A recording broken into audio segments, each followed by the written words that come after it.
మొదటి వచనం నుంచి చదువుకుందాం. రే బిట్టు, ఒక్క నిమిషమా. బిట్టు పిలు, ఎందుకు బయటకు వెళ్తున్నారు? ఫ్రూటీ గమ్మున కూర్చో, ఒక్క నిమిషం. ఏ రాకి కూర్చోండి, కూర్చో. పిల్లలు వాక్యం వినాలి. గుడ్. దేవుని యొక్క దేవుని వాక్యం విందాం. యోహాను సువార్త 12వ అధ్యాయం మొదటి నుంచి చదువుకుందాం. తాను మృతుల నుండి లేపిన లాజరు ఉన్న బేతనియాకు పస్కా పండుగకు 6 దినములు ముందుగా వచ్చెను. అక్కడ వారు ఆయనకు చాలు. దేవుని యొక్క దైవజనగమా, విన్న వాక్యమే మనము, కానీ వాటిల్లో కొత్త కోణాన్ని మనం గమనించుకుందాం. కాబట్టి యేసు తాను మృతుల్లో నుండి లేపిన లాజరు మరున్న బేతనియాకు మరి వారి యొక్క గృహానికి రావడం జరిగింది. దేవుని యొక్క దైవజనగమా, చనిపోయిన లాజరును ఎవరు లేపారండి? యేసు ప్రభువు వారు లేపారు. ఏ స్థితిలో ఉన్నాడు లాజరు? చదువుకుందాం. యోహాను సువార్త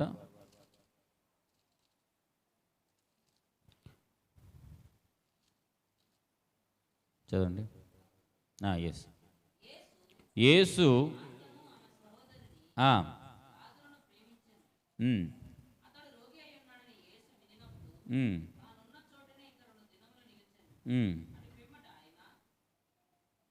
తన 39 వచ్చిన 11:39. రాయి తీసివేయడం చెప్పగా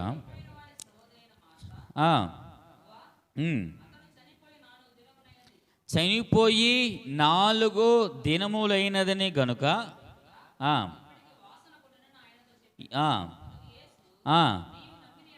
నీవు నమ్మిన ఎడల 44 వచ్చిన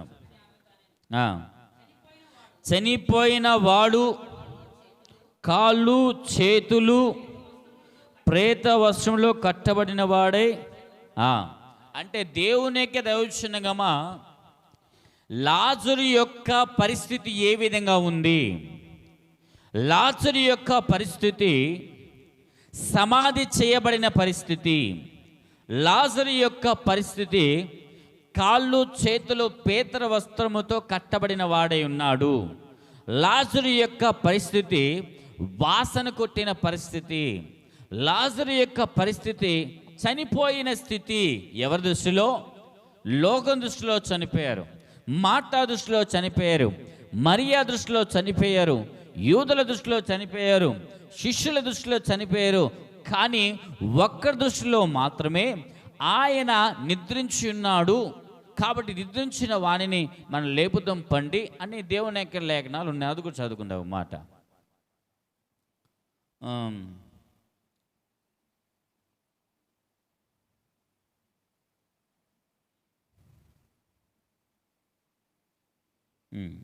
పద్నాలుగు వచ్చిన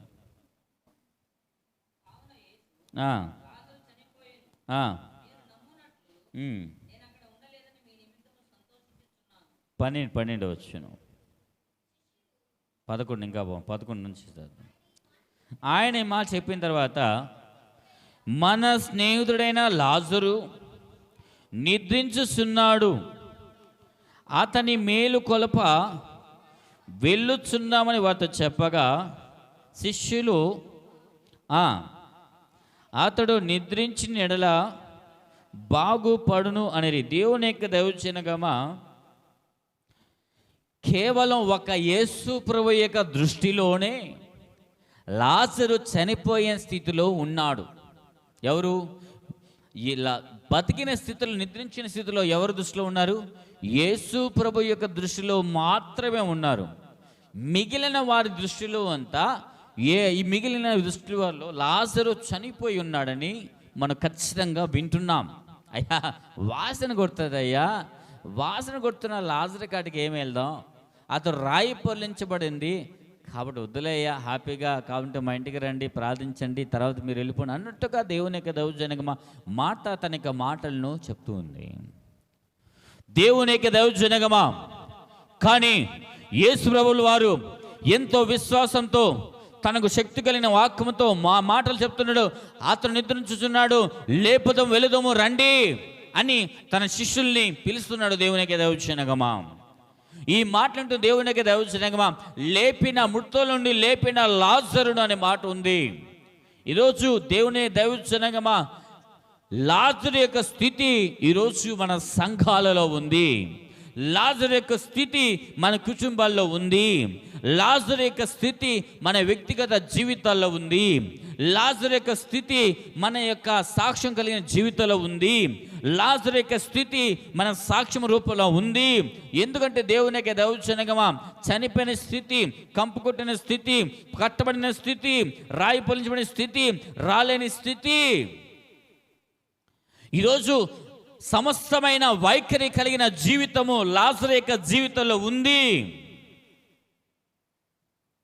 కానీ ఆ యొక్క మరణించిన లాజరును, సమాధి చేయబడిన లాజరును, రాయి పొర్లించబడిన లాజరును, చేతులకి కాళ్ళకి ప్రేతవస్తులు కట్టబడిన లాజరును, దేవునికి దైవజనం ఒక్క వ్యక్తి మాత్రం లాజరు బయటికి రా అని బిగ్గరగా కేకవేయగా లాజరు ప్రేతవస్తులను కట్టబడిన వాడే వెలుపలికొచ్చును. దేవునికి మహిమ కలుగును గాక.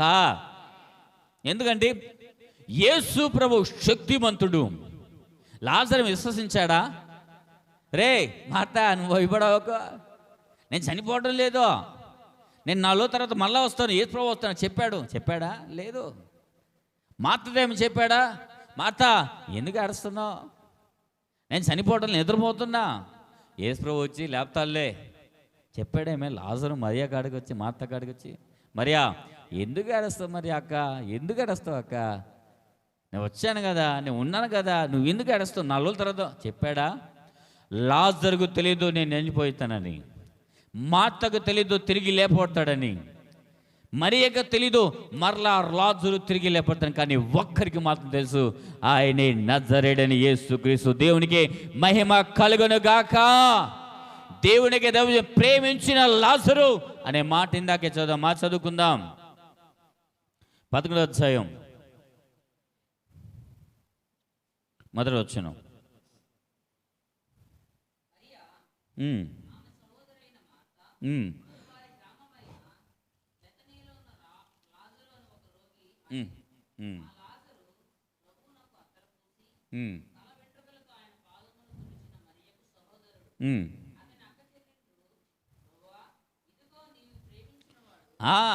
నీవు ప్రేమించువాడు.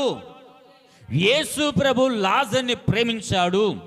యేసు ప్రభు మార్తాని ప్రేమించాడు. యేసు ప్రభు మరియాని ప్రేమించాడు. కాబట్టి దేవునికి దైవజనం చనిపోయిన లాజర్ని, ప్రేతావస్థలో కట్టబడిన లాజర్ని, సమాధి చేయబడిన లాజర్ని లేవనెత్తాడు. దేవునికి స్తోత్రం కలుగును గాక. నమ్మినలు గట్టిగా ఆమేన్ చెప్పండి. హల్లెలూయా. దేవునికి దైవజనం, ఈ మాటని దేవునికి దైవజనం నిన్ను ఒక ఉజ్జీవంలోకి తీసుకురావడానికి ఈ మాటలు మీతో చెబుతున్నది. ఈరోజు మన కుటుంబాల పరిస్థితి, మన ఆర్థిక పరిస్థితి, అనారోగ్య పరిస్థితి, పిల్లల పరిస్థితి ఈ స్థితిలో ఉందేమో. ఏంటండి, లాజరు యొక్క పరిస్థితి, చనిపోయాడు, సమస్తమైన దృష్టిలో చనిపోయాడు. మన గురించి కూడా అందరూ ఏమనుకుంటారండి? చనిపోయాళ్ళండి, ఆ వ్యక్తికి ఇంకే పనుంది, ఆ వ్యక్తి యొక్క అవసరం ఏముంది, ఆ అవసరం లేదులేండి అని చాలామంది ప్రజలు మనల్ని ఏం చేస్తారు? తక్కువ అంచనా వేస్తారు. మనకు డబ్బు లేదని, మరి చదువు లేదని, అధికారం లేదని, సొంత ఇల్లు లేదని, లేదా దేవునికి దైవజనకమా మానవ లోకంలో కమనీయమైన స్థితిగతులు లేవని మనల్ని జనాభా యొక్క దృష్టి ఏ విధంగా ఉంటుందండి? తక్కువ చేసే స్థితి. అంటే జనాభా దృష్టిలో కూడా మనము ఉండం. జనాభా దృష్టిలో మనం కూడా లెక్కలేని పరిస్థితులుగా ఉంటాం. అంటే చనిపోయిన స్థితి. ఆ బోర్డు ఏముంది, ఆ అమ్మాయిది ఏముంది, ఆ అబ్బాయిది ఏముంది, దేవునికి కాబట్టి ఈ మాటను దేవునికి ప్రజలారా, ఈరోజు నీ స్థితి లెక్కల స్థితి కావచ్చు, కానీ యేసు ప్రభు నిన్ను ప్రేమించున్నాడు. యేసు ప్రభు నిన్ను ప్రేమించున్నాడు. మరలా చెప్తున్నాను, యేసు ప్రభు మనల్ని ప్రేమించున్నాడు. కాబట్టి దేవునికి దౌర్జన్యమా, చనిపోయిన స్థితిలో ఎవరైనా ఉన్నారు ఈరోజు సంఘంలో? చనిపోయిన స్థితి కలిగిన వ్యక్తి ఏం చేస్తారండి? చూడగలడా? వాసన పీల్చగలడా? తినగలడా? తాగలడా? ఏం చేయాలి? ఎక్కడ వేసిన గొంగలు అక్కడ ఉండాలి. కదళ్ళు మెదళ్ళు గమనం ఉండాల్సిందే. ఈరోజు మన జీవితాలు అట్లా ఉన్నాయి. ఏ స్థితి? కళ్ళతో చూడలేని స్థితి, వినలేని స్థితి, పాడలేని స్థితి, నడవలేని స్థితి, కూర్చోలేని స్థితి. దేవునికి దౌర్జన్యమా, మౌనంలోకి వెళ్ళిన స్థితి. చనిపోయిన వారు మౌన స్థితిలోకి వెళ్ళిపోతున్న బైబిల్లో ఉంది. మరి ఈరోజు మౌన స్థితిలో మనం ఉన్నామో లేదో, నీ మౌన స్థితిని మహిమకరంగా మార్చే దేవుడు ఈరోజు మన మధ్యలో ఉన్నాడు. హల్లెలూయా. ఈరోజు ఆ స్థితిలో ఉన్న దేవునికి నిన్ను మౌన స్థితి నుంచి లేపడానికి, నిన్ను మహిమ స్థితిలోకి తీసుకురావడానికి యేసు ప్రభు ఆయన నిన్ను ప్రేమించి ఉన్నాడు. అవును కదా, దేవునికి దౌర్జన్యమా. మన పరిస్థితులు మారిపోయినప్పుడు దేవుని మనం మాట్లాడలేం. మన పరిస్థితులు మారినప్పుడు నిద్రపోతే బాగుండు అనిపిస్తుంది. మన పరిస్థితులు మారినప్పుడు ఎందుకురా పనులు చేయడం, ఎందుకురా ఉద్యోగాలు చేయడం, ఎందుకురా వ్యాపారాలు చేయడం, ఎందుకురా కుటుంబాన్ని తినబుద్ధి కాదు, తాగబుద్ధి కాదు, నిద్రపోయే బుద్ధి కాదు, ఏదో ఆకాశంలో చూసి ఆకాశ నక్షత్రం లెక్క పెట్టుకు ఎందుకురా జీవితం అనుకునే స్థితి కలిగిన నిన్ను ఈరోజు ప్రభు ప్రేమించున్నాడు. ఎందుకు తెలుసా? నువ్వు మౌన స్థితిలో ఉన్న నిన్ను మహిమ స్థితిలోకి తీసుకెళ్ళడానికే. దేవునికి దౌర్జన్యమా, నువ్వు ఖచ్చితంగా నమ్మాలి, విశ్వసించాలి. దేవుడు నిన్ను ప్రేమించున్నాడు. నీ కొరకు గొప్ప కార్యాలు ఆయన చేసి ఉన్నాడు. హల్లెలూయా. కీర్తన 127 చదువుకుందాం. కీర్తన 127, 126, 3 వచనం. యెహోవా మన కొరకు గొప్ప కార్యములు చేసి ఉన్నాడు. మనము చాలండి. దేవుని యొక్క దౌర్జన్యమా, యెహోవా మన కొరకు గొప్ప కార్యాలు చేస్తుండే. ఏ కార్యాలండి? గొప్ప కార్యాలు. ఈరోజు మన జీవితంలో ప్రభు గొప్ప కార్యాలు చేయనుగాక. కానీ గొప్ప కార్యాలు ఎవరి జీవితంలో జరుగుతాయో వారు సంతోషభరితులుగా మార్చబడతారు. ఈరోజు సంఘాలకు వచ్చే ప్రార్థన ఏంది? అయ్యా నా స్థితిని మార్చు, అయ్యా నా పరిస్థితిని మార్చు, అయ్యా నా ఆర్థిక పరిస్థితిని మార్చు, నా అనారోగ్య పరిస్థితిని మార్చు, నా కుటుంబ పరిస్థితిని మార్చు, నా వ్యాపార పరిస్థితిని మార్చు, నా యొక్క ఉద్యోగ పరిస్థితిని మార్చు. మనం ఏదైతే కలిగిన ప్రతి క్షణం ఆలోచన కలిగిన ఆ పరిస్థితిని ప్రభు మార్చడానికి యెహోవా మన కొరకు గొప్ప కార్యాలు చేసేసాడండి ఆల్రెడీ. ఎందుకో లాజరు విషయంలో అందరూ ఏమనుకున్నారు? చచ్చిపోయాడురా వాడు అన్నాడు. కానీ దేవునికి దౌర్జన్యమా, యెహోవా గొప్ప కార్యాలు చేయడానికి సిద్ధపడిన దేవుడు, సిద్ధము చేసిన దేవుడు మన దేవుడు. దేవునికి దౌర్జన్యమా. కాబట్టి ఈరోజు చనిపోయే స్థితిలో ఉన్నావా? ప్రభు నీ కొరకు గొప్ప కార్యాలు చేసి ఉన్నాడు. నమ్మిన వాళ్ళు గట్టి ఆమె చేద్దామా? ఈరోజు మన కొరకు ప్రభు గొప్ప కార్యాలు చేయనుగాక. కాబట్టి మనం సంతోషభరితమైన ప్రజలుగా ప్రభు మనల్ని మార్చునుగాక. ఎందుకయ్యా? మౌన స్థితిలో ఉన్న వాడికి సంతోషం వస్తుందా? రాదు. ఎందుకు? స్థితి ఆ విధంగా ఉంది, పరిస్థితి ఆ విధంగా ఉంది. కాబట్టి మౌన స్థితిలో ఉన్న మనల్ని ప్రభు ప్రేమించాడు. కాబట్టి ఆ స్థితిలో నుంచి మనల్ని తీసుకుని వస్తాడు. తర్వాత రెండవది, లాజరు యొక్క స్థితి. లాజరు యొక్క స్థితి, రెండవ స్థితి ఎట్లా ఉంది? పేత చనిపోయిన వ్యక్తిని చేశారండి. ప్రేత వస్త్రములు కట్టబడిన వాడై సమాధిలో ఆ వ్యక్తిని ఉంచడం జరిగింది. దేవునికి దౌర్జన్యమా. ఏ స్థితి అండి? ప్రేత వస్త్రములు కట్టబడిన వాడై ఆ యొక్క సమాధిలో ఉంచడం జరిగింది. దేవునికి దౌర్జన్యమా. ఈరోజు అతని గురించిన సాక్ష్యం ఏంటంటే వాసన కొట్టడం కూడా ఉంది. ఏం కొడుతుందంట? వాసన, సువాసన. మరి ఈరోజు సువాసన రావడానికి మనం పర్ఫ్యూమ్లు కొడతాం, సెంట్లు కొడతాం, పాన్స్ పౌడర్లు పూస్తాం, లక్స్ సోపులు వాడతాం, గుడ్డల్లో కంఫర్ట్లు వేస్తాం, ఇల్లు క్లీన్గా పెట్టుకుంటాం సువాసన కోసం. నిజంగా చేయటం లేదా? ఉన్నాను బ్రదరు. రోజు 7 hours 9 మేము, తర్వాత వాషింగ్ మిషన్లో కంఫర్ట్ పవర్ లిక్విడ్ వేసేది మేము. సువాసన ఆ సువాసన కోసమే కదండి మన ప్రతి క్షణం మన ఇల్లుకి అందులో అడ్వర్టైజ్మెంట్ కూడా చాలా బాగుంటాయి. ఒరే 3 రోజులైనా ఆ వాసన రాలేదు చెట్లో నుంచి, ఆ కంఫర్టేషన్లే వాసన రాదండి అడ్వర్టైజ్మెంట్ కూడా. ఎందుకంటే దేవునికి సువాసన కోసం, దేవునికి దౌర్జన్యమా ఇది ఈ యొక్క సువాసన మన హృదయానికి, మనస్సుకు, శరీరానికి కొంచెం ఆహ్లాదకరమైన స్థితిని తీసుకుని వస్తుంది. అవునా కాదా? దేవునికి దౌర్జన్యమా మీ ఇంట్లో ఎలుగు చచ్చిన వాసన వస్తుంటే సంతోషం ఉంటారా? తీసాను నాయన బాబు గబ్బున అవుతుంది. సరే కుక్క చచ్చిపోయింది అనుకోండి, కుక్క చచ్చిపోయావా, చచ్చి మంచిదేలే అంటావా? రే నాయన వాసన తీసేరా నాయన, ఎవరికి చెప్పండి, మున్సిపల్ తీసుకొస్తారు. వాసన మనం భరించలేం, కానీ ఆ వాసనని మార్చడానికి ప్రభు లాజర్ని ప్రేమించాడు. ఆమేన్. ఏల వాసన అండి? కుళ్ళిపోయిన వాసన, చనిపోయినప్పుడు మనిషి వాసన. దేవునికి దౌర్జన్యంగా మనిషి చనిపోయిన తర్వాత భయంకరమైన వాసన వస్తుంది. ఆ వాసన పోవాలంటే భూమిలోనే దాచిపెట్టాలి. భూమిలోనే దాచిపెట్టిన తర్వాత ఆ భూమిలో ఉన్న ఆ యొక్క పురుగులు మనిషిని చంపి కాదు, ఆ యొక్క పెట్టితో సహా క్లీన్ చేస్తాయి. ఒక 6 నెలలకి, సంవత్సరానికి మొత్తం ఏమీ లేకుండా మిగిల్చబడతాయి. అప్పుడు అది శూన్యమైన తర్వాత దుర్వాసన రాదు, ఎందుకంటే శరీరం ఏమైపోయింది, మట్టిలో కలిసిపోయింది. దేవునికి దౌర్జన్యం. మరి చనిపోయిన లాజరుని, కుళ్ళు వాసన వస్తున్న లాజరు యొద్దకు యేసు ప్రభువు వచ్చాడు. ఈ మాట వినడానికి మన అర్థం కాదు, కానీ యేసు ప్రభు మనల్ని సువాసగా చేయడానికి ఆయన పరలోకం నుంచి భూమి మీదకి దిగి వచ్చాడు. హల్లెలూయా, ప్రైజ్ ది లార్డ్. ఎవరు వస్తండి? మన జీవితాలను. దేవునికి దౌర్జన్యంగా ఒక చిన్న మాట చెప్తాను మీకు, ఒక చిన్న మాట.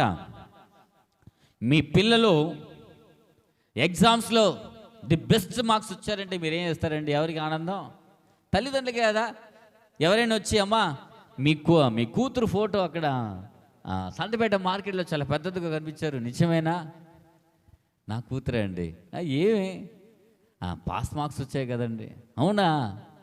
అదే దేవునికి అన్ని సబ్జెక్టులు ఫెయిల్ అయిపోయి ఒక్కదానిలో పాస్ అయిన ఫోటో వేస్తారు అక్కడ. అమ్మా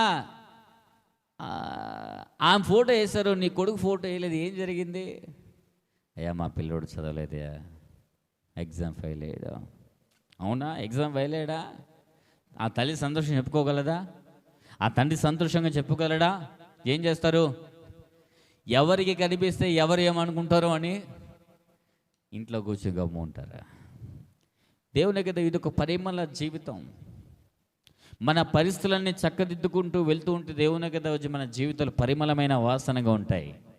ఎప్పుడైతే పరిస్థితులు తారుమవుతుంటే మన జీవితాల్లో కంపు కొట్టిన స్థితిలో ఉంటాయి. అదేవిధంగా దేవుడు చెప్తున్న మాట, దేవునికి దౌర్జన్యం మనల్ని సువాసనగా చేయడానికి, మన జీవితాలను సువాసనకరంగా మార్చబడడానికి, మన యొక్క అపరిశుద్ధమైన జీవితాలను పరిశుద్ధకరమైన జీవితాలుగా చేయడానికి యేసు ప్రభు మరణించి తిరిగి లేచాడు. అందుకే ప్రభు మనల్ని ఏం చేశాడు? ప్రేమించాడు. దేవునికి దౌర్జన్యమా ఆ ప్రేమకు హద్దులు లేవు. ఆ ప్రేమకు మరి దేవునికి దౌర్జన్యం ఎటువంటి రూపము లేదు దేవునికి. అందుకని ఆయన ప్రేమ స్వరూపి, ఆయన రూపము ప్రేమ. దేవునికి దౌర్జన్యమా ఈరోజు తన ప్రజలందరూ తన అక్కతో సహా లాజరు వాసన కొడతాడు, లాజరు వాసన కొడతాడు. ఎందుకయ్యా ఆయన ఎందుకు వెళ్తాడని దేవుని యొక్క లేఖ చెప్తున్నాయి. కాబట్టి దేవుని యొక్క దౌర్జన్యమా యేసు ప్రభుకు కావాల్సింది ఎటువంటి వలస అదిగో వారి జీవితాలు నాశనం చేసుకుని ఏ మార్గంలో వెళ్ళక, ఏ మార్గంలో తిరగలేక, కంపు కొట్టిన స్థితిలో సాక్ష్యం లేని జీవితాలను వారిని దేవుడు సజీవమైన సాక్షిగా ప్రభు లేపునగాక. సమరయ స్త్రీ కాడికి వచ్చినప్పుడు యేసు ప్రభు దేవుని యొక్క దౌర్జన్యంగా ఏమన్నాడు? అమ్మా ఇదిగో నీ యొక్క జీవితం నేను ఎరిగి ఉన్నాను, ఇదిగో ఆరాధించు కాలం వస్తున్నది అని కొన్ని విషయాలు చెప్పగానే సమరయ స్త్రీ ఏం చేసిందండి? వెంటనే తన కడవను పక్కన పెట్టి ఊరు వాడ మొత్తాన్ని ఏం చెప్పేసింది, ఇదిగో యేసు ప్రభు నా గురించి చెప్పాడు, ఆయన నిజమైన ప్రవక్తగా ఉన్నాడు అని చెప్పగానే ప్రజలను తరలబడి వచ్చి ఆయన చెప్పిన మాటలను, ఆయన చేస్తున్న కార్యాలను చూసి మేము నిజముగా లోక రక్షితనే అని మేము విశ్వసిస్తున్నాం, మేము నమ్ముతున్నాం అని దేవుని యొక్క దౌర్జన్య సమరయ స్త్రీ యొక్క జీవితాన్ని సువాసనగా మార్చిన దేవుడు మన యేసు ప్రభుకే సమస్తమైన ఘనత మహిమ ప్రభావం చెల్లును గాక. దేవునికి దౌర్జన్యంగా సమరయేసు జీవితాన్ని సువాసనగా మార్చాడు, సత్య మార్గాలు నడిపించాడు. కాబట్టి సమరయేసు యొక్క జీవితము ప్రసన్నంగా మార్చబడింది.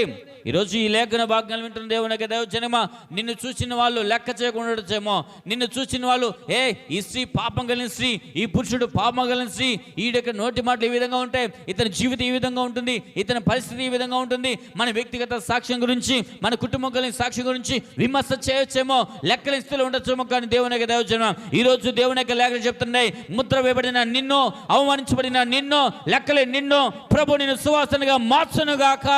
దేవుని యొక్క దౌర్జన్యంగా మనిషి దృష్టిలో త్రోసివేయబడచ్చేమో, మనిషి దృష్టిలో తక్కువ చేయబడచ్చేమో, మనిషి దృష్టిలో నువ్వు లెక్కలిసలో ఉండొచ్చేమో, కానీ దేవుని యొక్క దౌర్జన్యం ప్రభువుని సువాసనగా మార్చి ఉన్నాడు. లాజర్ని చెడ్డవాసన నుంచి, దుర్వాసన నుంచి సువాసనగా మార్చి సజీవమైన సాక్షి నిలిపాడు. సమరయ స్త్రీని కూడా వారికి జీవితం అగంగా ఉన్నప్పుడు సమరయ స్త్రీ జీవితాన్ని, సత్యాన్ని తెలిపి మార్గాన్ని మార్చి సమరయ స్త్రీ యొక్క ఊరిని మార్చి గొప్ప ప్రదాతగా మార్చబడ్డాడు దేవుని యొక్క దౌర్జన్యం. కారణం ఏంటంటే దుర్వాసన కలిగిన చెడు వాసన జీవితాన్ని దేవుడు మార్చాడు. ఈరోజు దేవుని యొక్క చెప్తాను, దేవుని యొక్క దౌర్జన్యమా, నీవు కుళ్ళిపోవచ్చేమో, నీవు కృషించిపోవచ్చేమో, నీవు ఆత్మీయ జీవితంలో ఎదగపోవచ్చేమో, నువ్వు కలిగిన పాపాన్ని బట్టి, నువ్వు తోసిన ఆజ్ఞాంతిక్రాన్ని బట్టి నువ్వు నిరసించిపోవచ్చేమో. కానీ దేవుని యొక్క దౌర్జన్యమా, ప్రభు నీ యొక్క స్థితిని మార్చడానికి ప్రభు సిద్ధంగా ఉన్నాడు. తర్వాత ఇంకో సందర్భం మనం తెలుసుకుందాం. 12వ వచనం.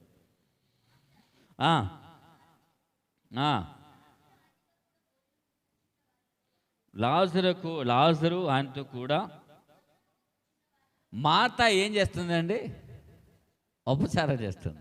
అదే దేవుని యొక్క దైవజనమా, ఒకసారి నిన్న శాంతమ్మ గారి యొక్క గృహంలో జరిగిన ప్రార్థన చెప్పుకున్నాం, చదువుకున్నదే మాట. లూకాసు వార్త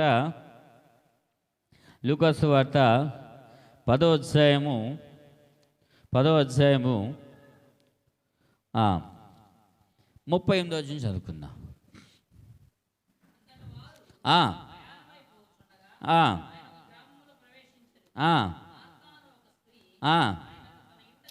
ఎవరండి? మార్తాను స్త్రీ తన ఇంట చేర్చుకుంది. తర్వాత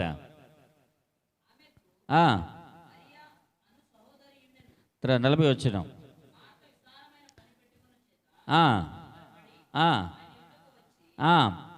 ప్రభువా, నేను ఒంటరిగా పనిచేయుటకు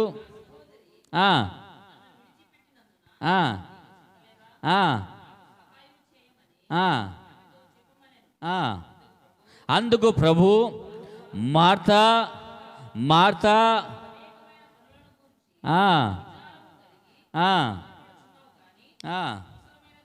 చాలండి. ఇంతకు మార్త ఏం చేస్తుంది? ఉపచారం చేస్తుంది. ఇప్పుడు మార్త ఏం చేస్తుంది? యేసు ప్రభు ఆహ్వానించింది ఎవరు? మార్తే. యేసు ప్రభు వచ్చిన తర్వాత యేసు ప్రభుకి ఏదైనా కావాలి సిద్ధపాటు చేసింది ఎవరు? మార్తే. కానీ ఏం చేస్తుంది? విచారం కలిగి ఉంది, తొందరపడుతుంది, ఆశపడుతుంది, యేసు ప్రభుకి ఏదైనా చేద్దామని దేవుని యొక్క దౌర్జన్యమా. కానీ గడిచిన కాలంలో మార్త పనిలోనే ఉంది. ఈ యొక్క గడిచిన లాజరు చనిపోయి తిరిగి లేపడిన తర్వాత మార్త కూడా ఏం చేస్తుంది? ఉపచారం చేస్తుంది దేవునికి. గమనించారా? యేసు ప్రభుని పరిచయం చేసింది మాత్రం ఎవరే? యేసు ప్రభు తన గృహంలోకి తీసుకొచ్చింది ఎవరు? మార్తే. కానీ యేసు ప్రభు యొద్ద సహవాసం చాలా తక్కువ. దేవునికి చాలామంది జీవితాలు ఈ విధంగా ఉన్నాయి. ఈరోజు మార్తను బట్టి కొన్ని విషయాలు నేర్చుకుందాం. మీకు బాప్తీసాలు తీసుకున్న రోజు గుర్తున్నాయా? గుర్తున్న వాళ్ళు చేతులు ఎత్తండి. గుడ్. గుర్తుండకపోవచ్చేమో. సహజం. ఎందుకంటే చాలా పెద్దవాళ్ళు గుర్తుండవు, యవ్వనస్తులు కొంచెం జ్ఞాపకం ఉండొచ్చు. మరి ఎవరు ఇద్దరు బాప్తీసం తీసుకున్నారు గుర్తుందా? అది బాగుంది. నేనైతే దైవ సేవకులు మన అబ్బాయిని ఫస్ట్ దగ్గర తీసుకున్నాను. మిగిలిన వాళ్ళు చేతులేదు, బాబు తీసుకుని చేతులేస్తారా? గుడ్. జయచంద్ర అయితే మన యొద్దే. సీనుబ్రాయ్ మీరు తోటవల్లి గూడూరు. పాస్టర్ గారి పేరు ఇందుకురపేట. మధ్యలో గారు మీరు దేవదాస్ సీనియర్. మీరు ఇందుకు పాస్టర్ గారి పేరు ఓకే. శాంతం గారు మీరు శాంసన్ బాబు. ఎక్కడ? బెంగళూరు మెట్రిక్ ఉంటా. మీరు అబ్బాయి వాసు గారు మా బ్యాచ్. నెక్స్ట్ అన్నమ్మ గారు అబ్బాయి మా బ్యాచ్. ఇంకా ఇంకా ఎవరు చెప్పలేదు చేతులేదు? కవితదిన ఊరి అబ్బాయిని వాళ్ళు నలుగురు ఇక్కడ ఉన్నారా? ఇంకా మా అమ్మ. నువ్వెక్కడమ్మా? అబ్బాయినా? ఓకే, బ్యాచ్లు ఎక్కువైపోయారు. గుడ్. అందరూ బాప్తీసాలు తీసుకున్నాం. సేవకుల పేర్లు గుర్తున్నాయి, వాళ్ళు ఎక్కడున్నారో గుర్తున్నాం. కానీ దేవుని యొక్క దౌర్జన్యమా మార్త ఉపచారం చేస్తూ ఉంది, కానీ యేసు ప్రభు ఉండడానికి చాలా తక్కువ సమయం ఉంది. దేవుని యొక్క దౌర్జన్యమా మరి రక్షించబడిన మనము, రక్షణలోకి వచ్చిన మనము, యేసు ప్రభుని పూర్ణంగా అంగీకరించిన మనము రాను రాను రాను రాను రాను రాను ప్రభుకి దూరమయ్యే రోజులు వస్తున్నాయి, రాబోతున్నాయి. ఎందుకు? బాప్తీసం తీసుకున్నప్పుడు దేవుని కదా మన యొక్క ప్రేమ, మనకు ఉద్దేశం, మన ఆలోచనలు చాలా బాగుంటాయి. రాను రాను రాను రాను అది దానికి పరిస్థితి ఏమైపోతుంది? మారిపోతుంది. కారణం ఏంటంటే దేవుని కదా దౌర్జన్యమా మనకు యేసు ప్రభు అంటే ఇష్టమే, యేసు ప్రభువును ఆరాధించడం ఇష్టమే, యేసు ప్రభువుని మరి సంఘంలో మరి ఆయన్ని కలుసుకోవడం ఇష్టమే. కానీ అది కొంతవరకే, అంటే లోతైన అనుభవంలోకి మనం వెళ్ళలేకపోతున్నాం. ఈరోజు బాప్తీసం తీసుకున్న వాళ్ళే కాదు, బాప్తీసం తీసుకునే ప్రజలు కూడా ఉన్నారు. మరి దేవుని యొక్క దౌర్జన్యమా యేసు ప్రభు మనల్ని ప్రేమించాడు. యేసు ప్రభుని ప్రేమించిన మనము మన ఆత్మీయ జీవితాలు ఏ విధంగా ఒకసారి గమనించుకుందాం. ఈరోజు చాలామంది సాక్షులు ఏంటంటే మనకు తెలిసి, బ్రదర్ నేను ఈరోజు సంఘంలోకి సాక్షి నిలబడడానికి కారణం ఎవరంటే నా భర్త అన్నాడు. మరి ఈరోజు నీ భర్త ఎందుకు లేదంటే నా భర్త ఇష్ట ప్రకారంగా ఉన్నాడు అన్నాడు. ఏమయ్యా ఈరోజు నువ్వు ఇంత రక్షణ పొందడానికి కారణం ఎవరంటే నా భార్య. మరి ఈరోజు నీ భార్య నీ సంఘంలో ఉందా? లేదండి, అమ్మాయి ఏదో రకరకాలుగా ఉందని. ఏమ్మా ఈరోజు నువ్వు రక్షించబడడానికి కారణం ఎవరంటే మా అమ్మ నాన్నలండి. సంతోషం. మరి ఈరోజు మీ అమ్మ నాన్నలు నీ పక్కన ఉన్నారంటే లేరు. ఎందుకు? దేవుని ఇదంటే వ్యతిరేకమైన స్థితి కలగడానికి కారణం ఏంటంటే దేవుని యొక్క దౌర్జన్యం. మనల్ని పరిచయం చేపించింది ఇంకొకరు, మనల్ని దరదాపుల ఆత్మీయ జీవితంలో తీసుకొచ్చింది ఇంకొకరు. కానీ దేవునికి దౌర్జన్యంగా మా ఆత్మీయ స్థితిని మరి పెంపొందించలేక చాలామంది మనసులోనే ఏమైపోతున్నారు? ఆగిపోతున్నారు, పడిపోతున్నారు, తూలిపోతున్నారు, ప్రభు యొద్దకు పరిపూర్ణంగా రాలేకపోతున్న కారణం అంటే దేవుని యొక్క దౌర్జన్యం, లోతైన అనుభవం లేకపోవడమే. కాబట్టి మార్త ఉపచారం చేస్తుంది, కానీ దేవుని యొక్క దౌర్జన్యం. ఆ కింద ఒక మాట చదువుకుందాం. యోహాను సువార్త 12వ అధ్యాయము 3వ వచనం.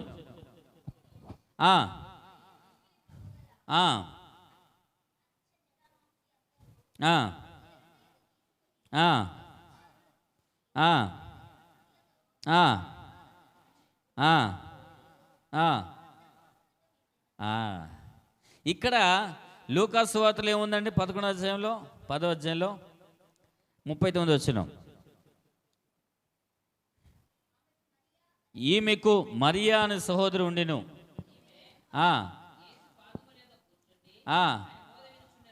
ఆయన బోధ వినిచును. చాలండి. ఇక్కడ లూకా సువార్తలో యేసు ప్రభుల యొక్క పాదల యొద్ద నిలబడి దేవుని యొక్క వాక్యాన్ని వింటుంది మరియా. అదే మరియా దేవుని యొక్క దౌర్జన్యం ఏం చేస్తుంది? అచ్చ జట మానసికల ఆ యొక్క అత్తను తీసుకుని వచ్చి యేసు ప్రభు యొక్క పాదలు మరి పోసి తన తల వెంట్రుకలతో ఒక కాలు తడిపి తన్ను తాను ప్రభుకు సముఖంలో తన యొక్క జీవితాన్ని అప్పగించిన దేవునికి స్తోత్రం కలుగునుగాక. మరి యేసు ప్రభుని గృహంలోకి ఆహ్వానించింది మరి మరియే మార్తే, కానీ యేసు ప్రభు దగ్గరికి వెళ్ళింది మాత్రం ఎవరండి? మరియా. మరి ఈరోజు దేవునికి దౌర్జన్యమా, ఈరోజు నీ కుటుంబంలో నీవు దగ్గరగా ఉన్నావా, దూరంగా ఉన్నా లేదో ఆలోచించు. నీ భార్య దేవునికి దగ్గరగా ఉన్నారా, నీ భర్త దేవునికి దూరంగా ఉన్నారా ఆలోచించు. నీ చెల్లి దూరంగా ఉందా, లేదా నీ అన్నయ్య దూరంగా ఉన్నారో లేదో ఆలోచించు. నీ కుటుంబం దేవునికి దూరంగా ఉందా, నీ కుటుంబం దేవునికి దగ్గరగా ఉందా లేదో ఆలోచించు. ఎందుకయ్యా? దేవునికి దౌర్జన్యమా, యేసు ప్రభువుని రక్షించి యేసు ప్రభు అంగీకరించిన మనతో కూడా మన కుటుంబాలు దేవునికి సముఖంలో సాగితే ఎంత బాగున్ను. అది ఆశీర్వాదం కుటుంబంగా ప్రభు మార్చునుగాక. ఎందుకు దేవునికి దౌర్జన్యమా? మొదటి వారు కడపడి వారుతున్నారు, కడపడి వారు ఏమైపోతున్నారు? మొదటి వారు అయిపోతున్నారు. కాబట్టి ఈరోజు అటువంటి ఉండకుండా ఈరోజు ఒక తీర్మానం తీసుకోండి. ఏం తీర్మానం? ఇదిగో నా భార్య, నా భర్త, నా పిల్లలు, నా కుటుంబం ప్రభు సన్నిధిలో ఉండాలని నేను ప్రతిరోజు ప్రార్థిస్తానండి. నేను ప్రార్థన చేయడం కాదు, వాళ్ళని దేవుని సన్నిధికి తీసుకొని వస్తారండి. ఈరోజు కల్వరి ప్రశ్న సంఘములో మరలా ఒక ఐక్యత రావాలంటే మీరు మీ కుటుంబంతో అడుగు పెడితే ఒక ఉజ్జీవం దేవుడు ఇస్తాడు. Praise the lord. కారణాలు ఉంటాయి, కానీ ప్రయత్నం చేయండి. కారణాలు రాకు, ఎందుకంటే మన భర్త చెప్పగానే రాయ సంఘాన్ని అంటాడు. కానీ నువ్వు ప్రేమతో ప్రార్థనతో తీసుకురా. నీ పిల్లల మాట వినరో, చర్చికి రా, సినిమా హాల్ కంటే రామంటే మమ్మీ సినిమా హాల్కి వస్తావా, హ్యాపీగా వస్తారు. కానీ దేవునికి అయితే సంఘానికి రమ్మంటే వద్దులే మమ్మీ, ఎందుకు సంఘానికి ఫీల్ అవుతా ఉంటాం. కాబట్టి దేవునికి రోజు రారు పిల్లలు, కానీ నువ్వు ప్రేమతో ప్రార్థనతో ప్రభు సొంకు తీసుకురా. కుటుంబంతో దేవుని సొంగ అడుగుపెట్టు. ప్రభు నీ జీవితంలో అద్భుతాలు చేయనుగాక. మార్తా దూరముగా, మరియా దూరంగా ఉండి కాకుండా దేవునికి దౌర్జన్యమా నీవు దేవునికి సముఖంలో కనబడదువు గాక. దేవునికి దౌర్జన్యమా. ఎందుకంటే ఈరోజు కూర్చున్న కుటుంబంతో కొంతమంది రాలేదు. ఆలోచన ఉంటుందా, ఒరే నా భర్తతో కలిసి దేవుని సన్నిధికి వస్తే ఎంత బాగుండు, నా పిల్లలతో కలిసి వస్తే ఎంత బాగుండు, నా భార్యతో కలిసి దేవునికి సన్నిధికి వస్తే బాగుండు. కానీ దేవునికి దైవచనగా మీ ఆలోచనను, మీ ప్రేమను దేవుడు సిద్ధము చేసి నడిపించునుగాక. తర్వాత చివరిగా 3వ వచనం చదువుకుందాం. 12వ అధ్యాయము 9వ వచనం చదువుకుందాం.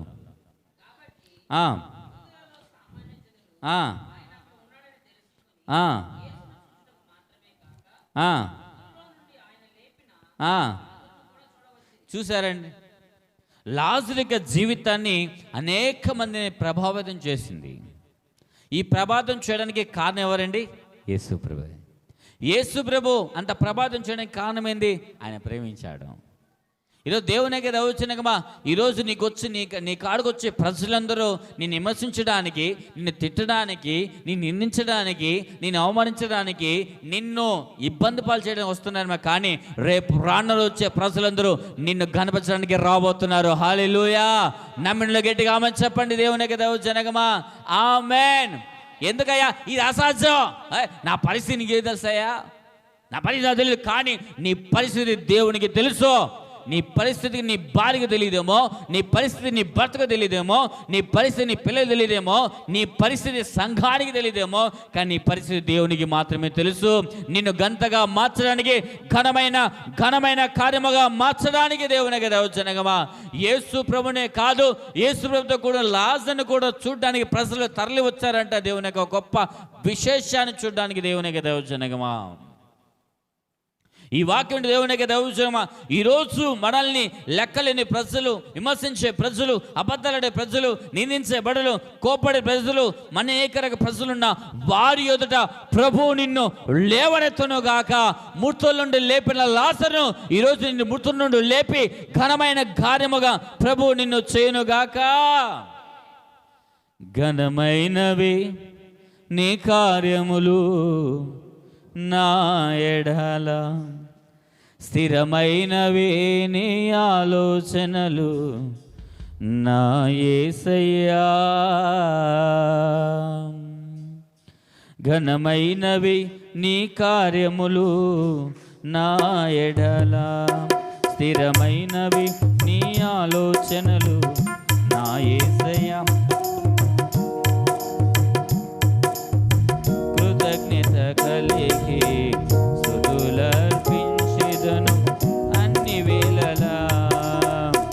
కృపలను పొందుచు కృతజ్ఞత కలిగి స్తుతులర్పించెదను అన్ని వేళలా.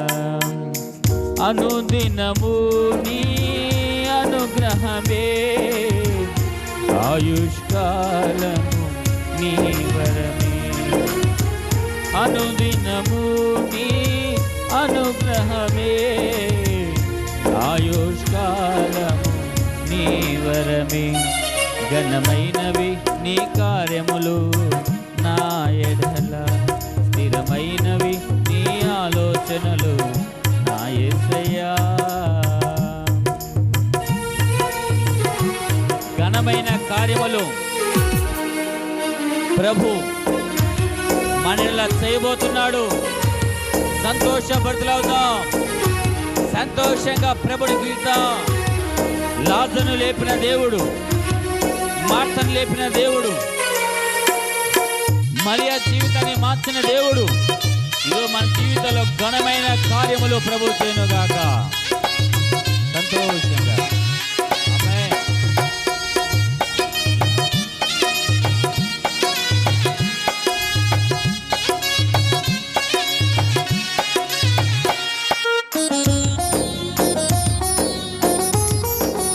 ఆరాధిద్దాం.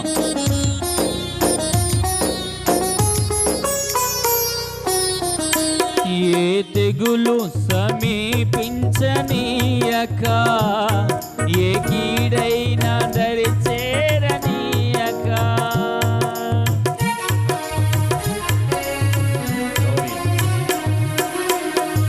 ఏ తెగులు సమీపించనీయక, ఏ కీడైనా దరి చేరనీయక, ఆపదలన్నీ తొలగే వరకు, ఆత్మలో నెమ్మది కలిగే వరకు, నా భారము మోసి బాసటగా నిలచి ఆదరించితివి. ఈ స్తుతి మహిమలు నీకే చెల్లించెదను. నా భారము మోసి బాసటగా నిలచి ఆదరించితివి. ఈ స్తుతి మహిమలు నీకే చెల్లించెదను జీవితాంతము. ఘనమైనవి నీ కార్యములు నా ఎడల, స్థిరమైనవి నీ ఆలోచనలు నా యేసయ్యా. ఘనమైనవి నీ కార్యములు నా ఎడల, స్థిరమైనవి నీ ఆలోచనలు నా యేసయ్యా. నా యేసయ్యా, నా యేసయ్యా, నా యేసయ్యా, నా యేసయ్యా. కళ్ళు మూసుకుందాం. నీ భారాన్ని మోయడానికి ప్రభు సిద్ధంగా ఉన్నాడు. ఏ తెగులు నీ గుడాలలో సమీపించనీయకుండా కాపాడే దేవుడు నీ మధ్యలో ఉన్నాడు. ఏ కీడు నీ నీతికి రానియకుండా తన ఆరోగ్యకరమైన రేఖలేని దాచడానికి ప్రభు సిద్ధంగా ఉన్నాడు. ఆపదలో ఉన్నావా? ప్రతి ఆపద నుంచి తొలగించడానికి ప్రభు సిద్ధంగా ఉన్నాడు. ఈరోజు నీ జీవితంలో నెమ్మది లేకుండా ప్రభు సంఘంలో వచ్చావా? ఈరోజు ప్రభు సంఘంలో ప్రభు చెప్తున్నాడు, నేను నీకు నెమ్మదిని కలిగించబోతున్నాను. నెమ్మది రోజులు నీ జీవితంలో కనుమరుగైపోతున్నాయి. నీ జీవితంలో ఆ రోజులు కనుమరుగైపోతున్నాయి. ఇగో నీ భార్యాన్ని ప్రభు మోస్తున్నాడు. నువ్వు మోసింది చాలు. ఇప్పటిదాకా నీ కుటుంబ భారాన్ని ఇప్పటిదాకా మోసింది చాలు. నీ భారాన్ని ప్రభు ఎదుట పెట్టు. నీ భారాన్ని ప్రభు ఎదుట పెట్టు. ఇగో ప్రభు నేను ఆదరిస్తున్నాడు. ఎవ్వరు ఆదరించలేరు. నీ భర్త కానీ, నీ భార్య కానీ, నీ పిల్లలు కానీ, ఈ రక్త స్నేహితులు ఎవ్వరు కూడా నేను ఆదరించలేరు. కానీ ఈరోజు ప్రభు నేను ఆదరించడానికి సిద్ధంగా ఉన్నాడు. లాజర్ని లేపిన దేవుడు, మార్త జీవితంలో గొప్పగా చేసిన దేవుడు, మరియ జీవితంలో ఇచ్చిన గొప్ప కార్యం చేసిన దేవుడు, ఆయన నిన్ను ప్రేమిస్తున్నాడు. లాజరు విషయం చేసిన అద్భుతం నీ జీవితం చేయలేడా? నీ జీవితాన్ని మార్చలేడా? నీ కుటుంబాన్ని మార్చలేడా? నీ పిల్లల్ని మార్చలేడా? నీ పరిస్థితిని మార్చలేడా? నీ ఆనందాన్ని దేవుడు ఇవ్వలేడా? సిద్ధంగా ఉన్నారా? ప్రైస్తలా ప్రైస్తలా ప్రైస్తలా. ప్రభువానికి స్తోత్రం. ఇచ్చిన మహాగొప్ప సమయంలో ప్రభా నీ పాద సముఖంలోకి మా క్షేమంగా తీసుకొచ్చిన దాన్ని బట్టి దేవా నీకే వందనాలు స్తోత్రాలు చెల్లించుకుంటున్నాం. లాజరు యొక్క జీవితం చనిపోయిన స్థితి, లాజరు యొక్క జీవితం పేతురు వస్త్రం కట్టబడిన వాడే ఉంది. లాజరు యొక్క జీవితం కుళ్ళిపోయిన స్థితి, లాజరు యొక్క జీవితం రాయి తొలగించబడిన స్థితి. కానీ లాజరును లేపావు ప్రభా, లాజరు నువ్వు ప్రేమించావు ప్రభా. మరి ఈరోజు ప్రభా సంఘంలో చాలామంది ప్రజలు ఉన్నారు, వారి నిత్యమైన జీవితాల్లో ప్రభానైనా చనిపోయిన స్థితిలో చాలామంది ఉన్నారు. మౌనంగా ఉన్నవాళ్ళు, ఏడుస్తున్న వాళ్ళు, వేదనలో ఉన్నవాళ్ళు, ఆకాశం చూస్తూ దినాలు లెక్క చేసుకున్న వాళ్ళు. ఎందుకురా ఈ జీవితం, ఏమవుతుంది నా జీవితం, ఎప్పుడు చూస్తే నా జీవితంలో మార్పు రావటం లేదు అనుకుని దుఃఖంతో నిండిపోయిన ప్రజలు ఈరోజు సంఘంలో ఉండగా, ఈరోజు లాజరుని మార్చిన దేవా, మృతుల నుండి లేపిన దేవా, నీ ప్రజలను మృతుల నుండి లేపబడును గాక. నీ ప్రజలను మృతులను లేవనెత్తండి, నీ ప్రజలను దుఃఖం నుంచి లేవనెత్తండి, నీ ప్రజలను వేదన నుంచి లేవనెత్తండి, నీ ప్రజల్ని బాధ నుంచి లేవనెత్తండి, నీ ప్రజలను అద్భుత కార్యం చూసే కుటుంబాలుగా ఆయా మార్చబడకు సహాయం చేసమని సంకలమే ప్రార్థన చేస్తున్నాం. ఈరోజు మా జీవితాలు మార్త వల్లే ఉంటే క్షమించు. మిమ్మల్ని ప్రేమిస్తున్నాం కానీ అది చివరి వరకు మా జీవితంలో ఉండటం లేదు. అంతవరకు నేను ప్రేమించే భాగ్యాన్ని మాకు దయచేయండి. అంతవరకు మీ కొరకు మా జీవితాలు అప్పగించిన భాగ్యాన్ని మాకు దయచేయండి. అంతవరకు మీ సంఘంలో సజీవమైన సాక్షి పడే భాగ్యం దయచేయండి. అంతవరకు ఈ లోకంలో మీ ప్రత్యేక జీవించే భాగ్యం దయచేయండి. ఇదిగో నీ పాదముల ఎదుట, నీ ప్రేమ ఎదుట మేము నిలబడే భాగ్యం దయచేయమని సంకల్పం చేస్తున్నాం. ఈరోజు ఎవరైతే ప్రార్థించలేకపోతున్నారో, ఎవరైతే సంఘానికి రాలేకపోతున్నారో, ఎవరైతే వాక్యం చదవలేకపోతున్నారో, ఎవరైతే నీ సువార్త కార్యం చేయబోతున్నారో వారిని ఇప్పుడే విడుదల పొందును గాక. ఆ యొక్క దురాత్మ శక్తులను యేసు నామములో లయమై కావును గాక. ప్రార్థన అనుభవం, వాక్య అనుభవం, సంఘ అనుభవం వారి జీవితాల్లో నీలో ముందుకు సాగనుభవం దయచేయమని సంకల్పం. ఇదిగో ప్రభు, లాజరును చూచుటకు అనేక మంది ప్రజలు తరలి వచ్చారు. కొద్ది రోజుల ముందు లాజరును తిట్టిన వాళ్ళే, కొద్ది రోజుల ముందు లాజరుని విమర్శించిన వాళ్ళే, కొద్ది రోజుల ముందు లాజరుని లెక్కలేని స్థితిలో ఉన్నారు. కానీ నువ్వు మార్చా.